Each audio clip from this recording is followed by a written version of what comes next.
Ahojte, ja vás zdravím pri dnešnom videu z Vltavy.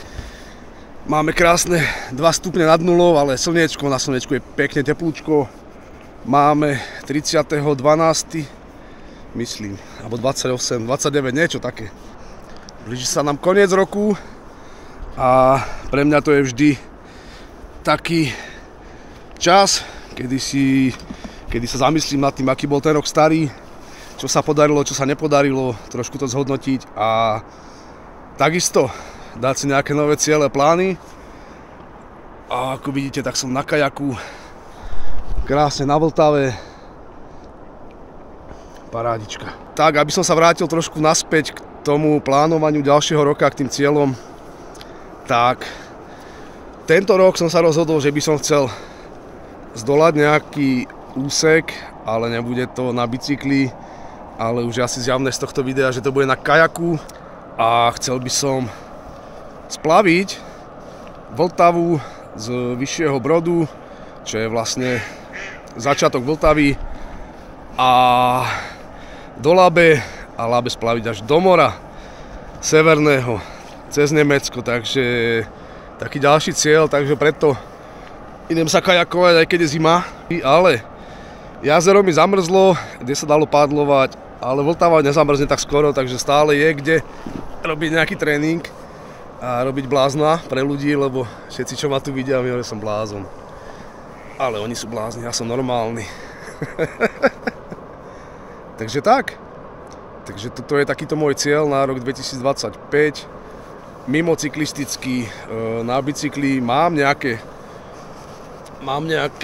veci, čo by som chcel skúsiť. Už nie tak ďaleko ako do Afriky, ale skôr nejaké krátke alebo nejaké kratšie trasy, nejaké dvojdňové, trojdňové. A rád by som si popozeral aj Čechy, pretože bývam tu asi, neviem, 12 rokov, 13. A keď to tak nad tým porozmýšľam, tak tu nepoznám skoro nič.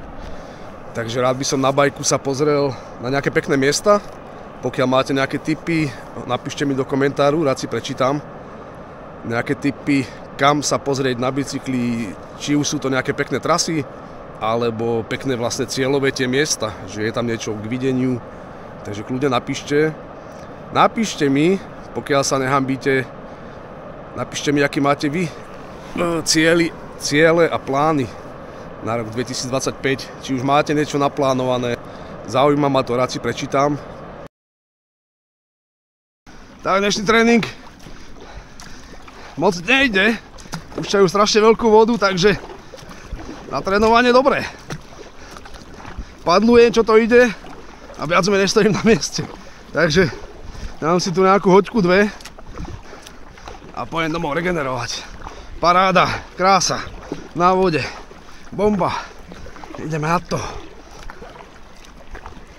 Tak, zatiaľ jednu výbavu, čo mám kúpenú, je tento kajak, je to dvojmiestny Gumotex Solar. Mal som možnosť si vyskúšať všetky tieto Gumotexy a tento Solar mi vyhovoval najviac, aj keď majú nejaké aj rýchlejšie kajaky. Ja som si všetky skúšal a tento mi najviac sedel. Je to dvojmiestny čln. Dvojmiestny a 270 kg UVZ, takže úplne v pohode. Použitie VV2, čiže je to na nejaké jazera a trošku nejakú riečku, hej. Nie je to úplne niečo na extrémne vody. Kúpil som si túto pádlo karbonové od 210 do 220 cm, váži 900 g. Keby ho niekto chcel, je z dekáča. Hej, tu sa dajú nastaviť centimetre, ako vidíte. A tu sa dá nastaviť vlastne uhol jednoho listu k tomu druhému, 30, 60, 90. Ja to mám na nule, neviem, to mi sedí najviac. A tento čln Sú k nemu dve sedačky, hej, ale ja pôjdem sám, čiže jednu sedačku mám v strede. Tu sedím, tu si zaprem nohy a toto je všetko. Všade si môžem dať kopec batožiny dopredu a dozadu naozaj veľký priestor, takže tak. Čo by som chcel? Chcel by som ešte skúsiť tie solárne panely. Tu by som si mohol dať jeden dozadu, nejaký, spojiť ho s powerbankou a dopredu možno, že ešte jeden. To by som zmyslel fakt, že veľký. Takže uvidíme. Uvidíme aj tie solárne powerbanky, aké sú. Teda tie solárne panely, nemám s tým vôbec skúsenosť. Jak zašlo slnko, je hneď zima. Už je zrazu sa ochladilo. Určite bude mrznúť za chvíľočku. Takže jediné, čo musím veľmi rýchlo si zabezpečiť na tieto tréningy, je určite nejaký neopren. Fakt je kosa. Takže tak. Tu kačky tu máme. K tomu môjmu výletu k moru, tak plánujem ísť na dvojmiestnom kajaku, pretože jedno miesto budem zaberať ja a druhé miesto budem zaberať veci. Opäť chcem spávať v stane, na divoko, v prírode, niekde pri rieke.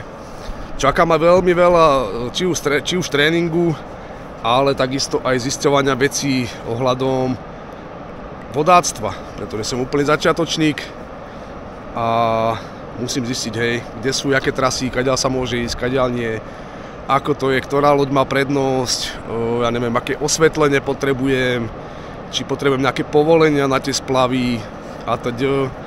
Čo som si zistil, tak môžem ísť do plavebných komôr s týmto kajakom, ale z toho mám strašný rešpekt, takže ja si myslím skôr, že to budem asi prenášať a nemám s tým problém. Budem mať vlastne vozík na tento kajak, malinký, kde ho šupnem, prevezem to tých pár metrov, kde bude nejaká elektráreň alebo nejaké to zariadenie na vyrovnávanie vody a zase skočím na vodu a pojem ďalej. Takže spávať by som chcel vonku, ako som povedal. Čo sa mi viac páči, alebo čo je jednoduchšie oproti bicyklu, je vlastne možnosť vezenia veľkého nákladu. Že fakt si môžem zobrať kopec potravín, kopec vody a nemusím každý deň ísť do obchodu, tak ako to bolo na bajku. Nevýhoda, v čom vidím, je vlastne rýchlosť tej jazdy, že to nie je bicykel, nejde to 20 ani 30, ale zase výhoda, že stále to ide dole prúdom, hej, takže žiadny kopec ma nebude čakať oproti bicyklu. Teším sa. Pokiaľ mi môžete dať nejaké rady, napíšte, veľmi rád si prečítam. Hovorím, ja som úplný začiatočník, čo sa týka nejakého vodáctva, hej. Párkrát som zišiel Vltavu s chalanmi, ale tak to sú také tie divoké jazdy, hej. Kedy ide 5 chalanov na rafte a na každého je tak veľa alkoholu proste. To sú úplne iné akcie, hej, nie športové. Ďalej táto cesta na kajaku by mala byť dlhá niečo cez 1000 km. Opäť to skúsim zdolať do 3 týždňov, no proste kvôli práci. Takže uvidíme, snad to vyjde, ale hovorím, je taký ďalší môj cieľ a pokiaľ to nebude tento rok, tak skúsim zase ten ďalší. Do Afriky som tiež neprišiel na prvýkrát, takže nebudem tu hrať machra. Ako hovorím, pokiaľ máte pre mňa nejaké cenné rady typu vlastne nejakého vodáctva, či už oblečenia, či už pádlovania, či už tých stavidiel, elektrární, napíšte mi do komentáru, veľmi ma to zaujíma. Rád si to prečítam, môže mi to fakt pomôcť. Otáčam sa, lebo musím sledovať, kde je tam niekde. Takže aby som ho nezbehol ešte dozadu.